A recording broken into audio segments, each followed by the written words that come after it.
Hi, my name is Chris from the Royal Melbourne Hospital in Victoria, Australia. Today's paper that I will be presenting is titled Seminal Vesicle Sparing Cystectomy in Bladder Cancer Patients is Feasible with Good Functional Results without Impairing Oncological Outcomes. This is a longitudinal, long-term propensity-matched single-center study. I have no affiliations to disclose at this time. After radical cystectomy, depending on tumor staging, approximately 40 to 80% of patients are long-term survivors. The postoperative morbidity associated with radical cystectomy should not be underestimated. Urinary incontinence after orthotopic bladder substitution and erectile dysfunction have a major effect on a patient's quality of life, and thus should be minimized as much as possible. Several attempts at sexual preserving cystectomy have been reported to improve urinary incontinence and erectile dysfunction. This reportedly occurs by minimizing intraoperative damage to the pelvic plexus, neurovascular bundles, and the external urinary sphincter. Because of the high prevalence of occult malignancy in the prostate and the possibility of urothelial carcinoma in the prostatic ducts, prostate-sparing radical cystectomy was previously rarely advocated.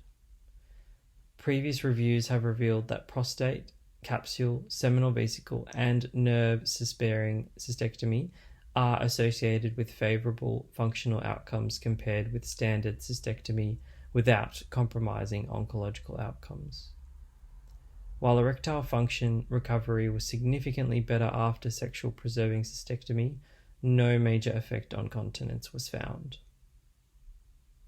However, for analysis of both functional and oncological outcomes, the studies only included patients with short to mid-term follow-up, with low to moderate quality evidence.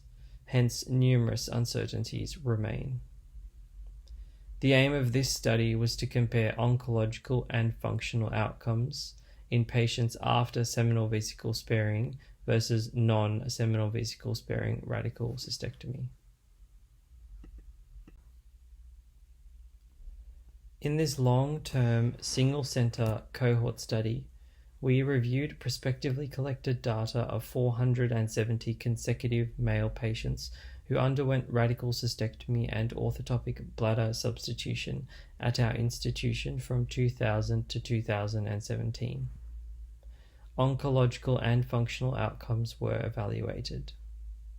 Patient selection was key, and additional inclusion criteria for seminal vesicle sparing radical cystectomy was required.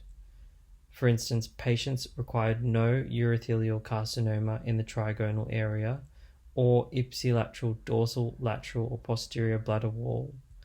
Pre-cystectomy biopsies of the prostatic urethra were required. Bilateral for seminal vesicle sparing radical cystectomy was only performed in patients with an anterior tumor location or benign conditions. After selection, they were stratified into 6 groups according to nerve sparing and seminal vesicle sparing status as attempted during surgery.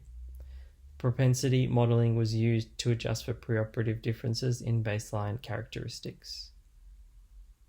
Urinary continence and erectile function recovery were assessed at each follow-up visit using previously published standardized questionnaires. The median age at surgery of the entire cohort was 63.7 years, with the median follow-up among the entire cohort at 64 months. Among the 6 groups, our analysis showed no difference in local recurrence-free survival, with a p-value of 0.173. However, progression-free, cancer-specific, and overall survival were more favorable in patients with seminal vesicle sparing radical cystectomy. These results were statistically significant, with p-values of 0.001, 0.006, and 0.001 respectively. The proportion of patients with erectile function recovery were higher in the seminal vesicle sparing groups at all time points in all analyses. with pronounced earlier recovery in patients with bilateral seminal vesicle sparing radical cystectomy. Importantly, patients with seminal vesicle sparing were significantly less in need of erectile aids postoperatively to achieve erection and intercourse. Over the whole period, daytime urinary continence was significantly better in the seminal vesicle sparing groups, with an odds ratio of 2.64 to 5.21. In conclusion, in a highly selected group of patients, seminal vesicle sparing radical cystectomy is oncologically safe and results in excellent functional outcomes that are reached at an earlier time point after surgery and remain superior for a longer period of time. Thank you.